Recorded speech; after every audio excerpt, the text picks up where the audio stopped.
Les gens les plus compétents sont souvent les plus sûrs d'eux. Et les plus compétents ont tendance à douter, à se remettre en question.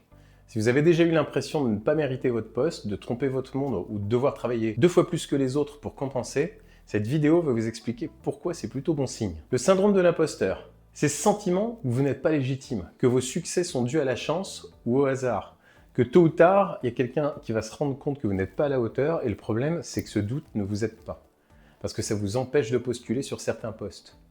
Ou alors vous n'osez pas demander une augmentation, ou même vous n'osez pas prendre la parole en réunion. Et pendant ce temps, il y a des gens moins compétents que vous qui avancent parce que eux, ils n'ont aucun scrupule. Je sais de quoi je parle, j'ai fait peu d'études, mais j'ai appris sur le terrain. Et pendant longtemps, je me suis demandé si j'étais vraiment légitime face à quelqu'un qui avait fait un bachelor ou un master. Actuellement, j'accompagne des professionnels en Suisse qui vivent la même chose. Et je vois à quel point ce doute peut les freiner. Alors dans cette vidéo, je vais vous montrer les 5 formes que prend le syndrome de l'imposteur, pourquoi les recruteurs s'en fichent de votre diplôme, et ce qui fait vraiment la différence entre ceux qui restent bloqués et ceux qui avancent. Si vous voulez qu'on regarde ensemble ce qui vous empêche d'avancer, vous avez un lien en description pour réserver un appel découverte gratuit, et ça vous permettra d'éclaircir votre situation. Allez hop, c'est parti. Les 5 profils d'imposteurs. Il y a un concept en psychologie qui s'appelle la courbe de Dunning-Kruger. En gros, quand vous débutez dans un domaine, vous ne savez pas que vous ne savez pas. Je vous laisse réfléchir là-dessus. Moi j'ai mis un petit peu de temps au début. Donc vous êtes confiant. C'est le fameux pic de l'incompétence.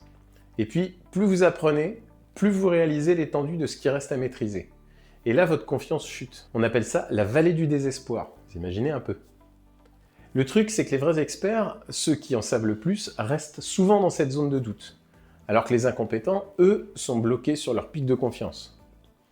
Il y a une psychologue qui s'appelle Valérie Young qui a identifié 5 profils différents. Alors vous vous accrochez, parce que vous allez forcément vous reconnaître au moins dans un profil. Premier profil, le perfectionniste. Alors, celui qui se fixe des objectifs impossibles. Il atteint 99% de ses objectifs et il se concentre sur le pourcent qu'il a raté. Vous avez livré un projet de 6 mois dans les temps, le client était ravi, votre chef vous félicite, et vous pensez à quoi? La page 47, où il y avait juste une petite faute d'orthographe que personne n'avait vue. Alors je vois souvent ce profil chez différents professionnels que j'accompagne. Ils arrivent en séance avec une liste de ce qu'ils auraient dû faire mieux, et quand je leur demande leur réussite, ils doivent réfléchir pendant 30 secondes. Voilà pour le perfectionniste. Le deuxième profil, l'expert. Celui qui pense qu'il doit tout savoir avant d'ouvrir la bouche. Il accumule les formations, les certifications, les bouquins, les webinaires, les podcasts, les conférences, bref, il fait tout sauf postuler. Tant que je ne maîtrise pas tout, je ne suis pas crédible. Je vais vous dire, vous ne maîtriserez jamais tout. Personne ne maîtrise tout. Même les gens qui écrivent les bouquins copient des passages depuis Wikipédia. Ça, c'était l'expert. Troisième profil, le génie naturel. Celui à qui tout réussit facilement à l'école. Premier de sa classe sans forcer, les félicitations du jury sans réviser, et quand il doit fournir un vrai effort, là, c'est le drame. Pour lui, si c'est difficile, c'est qu'il n'est pas fait pour ça. Alors il abandonne. Ou pire, il essaie même pas. Ça, c'est le génie naturel. Quatrième profil, le soliste. Ah, le soliste. Celui-là, il refuse de demander de l'aide systématiquement. Parce que demander de l'aide, c'est avouer qu'on n'est pas capable. Dans sa tête. Alors, il préfère rester coincé 3 jours sur un problème plutôt que d'envoyer un message à un collègue qui, lui, aurait la réponse en 2 minutes. L'ego, ça coûte cher en heures supplémentaires. Et oui, c'était le soliste. Cinquième profil, le super-héros. Alors celui-là, vous le connaissez peut-être déjà. Celui qui compense en travaillant 2 fois plus que tout le monde. Il dit oui à tout, il ne délègue jamais, il répond aux mails à 23 h. Il est fier de dire qu'il n'a pas pris de vacances depuis 2 ans. Bravo champion. Et après, il s'étonne d'être épuisé, d'avoir des problèmes de couple, de ne plus voir ses enfants grandir. Ce profil-là, il finit en burn-out. Et en burn-out, vous n'êtes utile à personne. Même pas à vous-même. Le super-héros. Peut-être que vous vous reconnaissez dans un de ces profils. Alors si vous avez répondu non à tous, retournez au début de la vidéo, vous en avez peut-être raté un. Concrètement, identifier votre profil, c'est la première étape pour arrêter de vous mettre vous-même des bâtons dans les roues.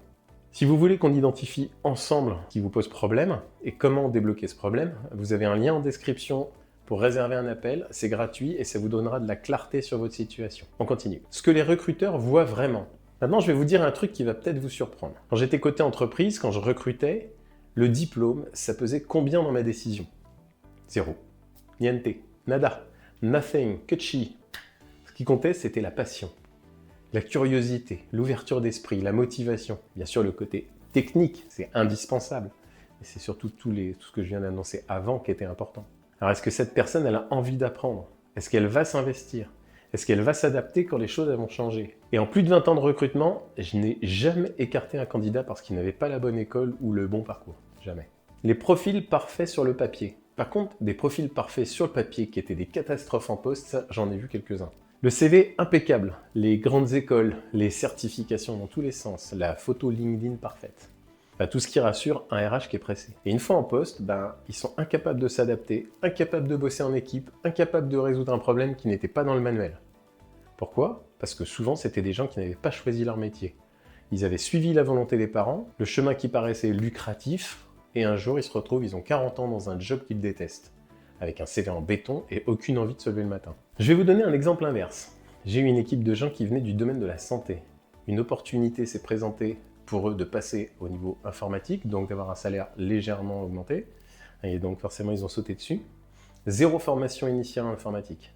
Ils ont tout appris sur le tas. Au départ, ils n'avaient pas été encadrés correctement. Il n'y avait eu personne pour les former, ou quelques-uns qui en savaient plus que d'autres, personne pour les guider, et malgré ça, ils étaient là, volontaires, investis, et ils voulaient juste bien faire.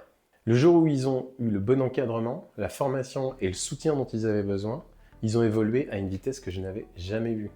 Ces gens-là abattaient des montagnes, par leur ténacité, leur résilience, leur envie et leur motivation. Alors Alexandra, Fabien, Chris, si vous regardez cette vidéo, merci pour ces moments qu'on a partagés, et puis bravo pour ce que vous avez accompli. Et ça, aucun diplôme, aucune certification ne le donnera jamais à quelqu'un. Soit vous l'avez, soit vous ne l'avez pas. Mon client développeur. J'ai eu un professionnel que j'ai accompagné récemment qui était développeur à la base et qui a évolué vers le poste de chef de projet. Au fil des années, il a passé des certifications, il a géré des équipes, il a livré des projets. Et quand il s'est retrouvé sur le marché du travail, il m'a dit quelque chose qui m'a frappé. Il m'a dit « Je ne sais pas si je peux mettre chef de projet sur mon CV. Je n'ai pas fait d'école pour ça. » 15 ans d'expérience terrain et il doutait de pouvoir mettre son titre sur son CV. Concrètement, votre parcours atypique, votre passion, vos années d'expérience sur le terrain, c'est ce qui vous différencie. Les recruteurs qui valent la peine cherchent ça, pas un tampon sur un diplôme. Alors si ce que je vous raconte vous parle, vous mettez un pouce bleu, vous partagez la vidéo, ça peut aider d'autres personnes dans ce cas-là. On passe au dernier point. Pourquoi ça se travaille? Vous avez deux profils dans le monde du travail. Le premier, c'est le junior qui sort de l'école, il a son diplôme tout frais, il a fait 2 ou 3 stages et il pense avoir compris l'essentiel. 6 mois plus tard, il se prend un mur parce qu'il ne savait pas qu'il ne savait pas. Et puis, vous avez le deuxième profil, le senior, 20 ans de métier, qui a des dizaines de projets livrés, des clients sauvés, des crises gérées, et lui, il doute. Il se dit qu'il y a toujours quelqu'un qui en sait plus, qu'il aurait pu faire mieux, qui n'est pas vraiment au niveau. Le problème, c'est que le junior, lui, qui est un peu arrogant, lui, il n'a aucun problème à postuler sur des postes au-dessus de son niveau. Il fonce, c'est un jeune. Et le senior compétent, lui, il hésite à envoyer son CV parce qu'il ne coche pas toutes les cases. Bref, les postes sont souvent à ceux qui osent, pas à ceux qui méritent. Et moi-même, je suis passé par là. J'ai fait peu d'études, la méthode scolaire linéaire, ça ne me convenait pas. Par contre, l'informatique, oui. Donc, premier Commodore 64 à 10 ans, ça a été la révélation.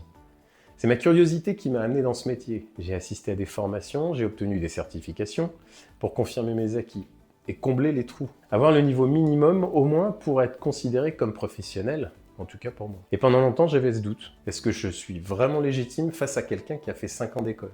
Ce qui a changé, c'est la pratique, les succès, et puis la qualité du travail que je fournissais. À un moment, les résultats, ils parlent. Et là, vous réalisez que votre parcours, c'est ça qui vous différencie. Ce qui fonctionne vraiment. Alors la bonne nouvelle, c'est que le syndrome de l'imposteur, ça se travaille. C'est un mécanisme et on peut le déconstruire. On peut se répéter « je suis légitime devant un miroir tous les jours », ça peut aider, mais il est fort probable que ce soit insuffisant. Ce qui fonctionne, c'est de comprendre d'où vient ce doute et ce qu'il essaie de protéger chez vous. Parce que cette petite voix qui vous dit « tu n'es pas à la hauteur », elle a une fonction. Le jour où vous comprenez de quoi elle vous protège, vous pouvez négocier avec elle au lieu de la subir. C'est un des points qu'on travaille dans mon accompagnement. Parce que c'est souvent le blocage qui empêche tout le reste d'avancer. Concrètement, comprendre d'où vient ce doute, c'est le premier pas pour arrêter de le subir. Donc si vous avez regardé cette vidéo jusqu'au bout et que vous ne vous êtes pas endormi et que vous vous êtes reconnu dans ce que j'ai décrit, c'est que j'ai une bonne et une mauvaise nouvelle pour vous. La mauvaise nouvelle, c'est toujours celle qu'on donne en premier, c'est que ce doute, il ne disparaîtra probablement jamais complètement. Les gens compétents, ils doutent, c'est comme ça fait partie du package. La bonne nouvelle, c'est que maintenant, vous savez pourquoi. Vous savez que ce n'est pas parce que vous êtes nul, c'est parce que vous êtes conscient que vous ne savez pas. Et ça, c'est le signe que vous êtes sur la bonne voie. Alors la prochaine fois que cette petite voix vous dit « tu n'es pas légitime », vous pouvez lui répondre « si je ne doutais pas, c'est là que je devrais m'inquiéter ». Si vous voulez qu'on travaille ensemble sur ce qui vous bloque, j'ai ouvert quelques créneaux pour un appel découverte gratuit. Le lien est en description. Et dites-moi en commentaire si vous vous êtes reconnu dans un des profils et si oui, lequel. Et si vous voulez aller plus loin et comprendre pourquoi vos candidatures restent sans réponse, vous pouvez regarder mes autres vidéos. À bientôt.